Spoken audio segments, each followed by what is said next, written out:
ઝઘડિયાના Rajpadi Kabir petrol pump ખાતે આપ અને કોંગ્રેસ વચ્ચે સંકલન મીટિંગ યોજાઈ।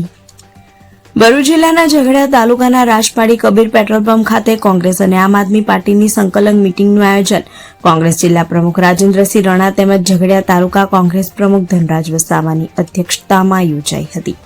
ઇન્ડિયા ગઠબંધનના ઉમેદવાર તરીકે ચૈતર વસાવાના નામની જાહેરાત કરાતા કોંગ્રેસ અગ્રણીઓમાં નારાજગી જોવા મળી હતી, જેને લઈ ભરૂચ ખાતે જિલ્લા કોંગ્રેસ અગ્રણીઓ તેમજ ચૈતર વસાવાની વચ્ચે એક મીટિંગનું આયોજન કરવામાં આવ્યું હતું, જેના ભાગરૂપે આજરોજ ઝઘડિયા વિધાનસભાના કોંગ્રેસ અગ્રણીઓ સાથે ભરૂચ લોકસભાના ઉમેદવાર ચૈતર વસાવા તેમજ કોંગ્રેસ હોદ્દેદારોની ઉપસ્થિતિમાં એક મીટિંગનું આયોજન કરવામાં આવ્યું હતું, જેમાં કોંગ્રેસ અગ્રણીઓએ ખભેથી ખભો મિલાવી ઇન્ડિયા ગઠબંધનના ઉમેદવાર ચૈતર વસાવાને જીત આપવા સંકલ્પ કર્યા હતા।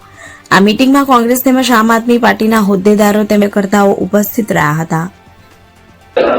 નમસ્કાર, હું ધનરાજ વસાવા, ઝઘડિયા તાલુકા કોંગ્રેસ સમિતિ પ્રમુખ।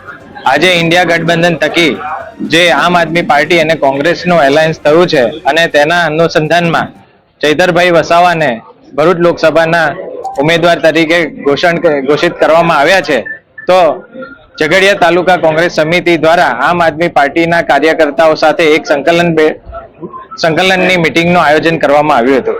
આવનાર દિવસોમાં જે આ ચૂંટણીની તારીખ પણ આવી ગઈ છે, તો તેના માટે હવે અમે કઈ રીતના અમારી રણનીતિ નક્કી કરીશું તેની અમે લોકો ચર્ચા કરી અને આ ભાજપની સરકાર અને ભાજપના જે સાંસદના કાર્યકાળમાં જે આ આદિવાસી વિસ્તારમાં કોઈ કામ નથી થયું, રોડ રસ્તા અને ભ્રષ્ટાચાર જ દેખાયો છે। તમે જોઈ શકો છો સ્ટેચ્યુ ઓફ યુનિટીનો આ રસ્તો કનેક્ટેડ છે, જેમાં પણ મુલત ચોકડીથી લઈને સ્ટેચ્યુ સુધી આ રસ્તો બિસ્માર હાલતમાં રહ્યો છે। એટલે આ બધાના અહીંના જે પ્રશ્નો છે, આદિવાસી વિસ્તારના પ્રશ્નો છે, વિસ્તારમાં વસતા લોકોના પ્રશ્નો છે, તેને લઈને અમે આ સરકારની સામે મોરચો ઘોષિત કરીશું અને અમારા ઉમેદવાર ચૈતરભાઈ વસાવાને બહુમતીથી જીતાડીએ તેના માટે અમે લોકો કાર્ય કરીશું।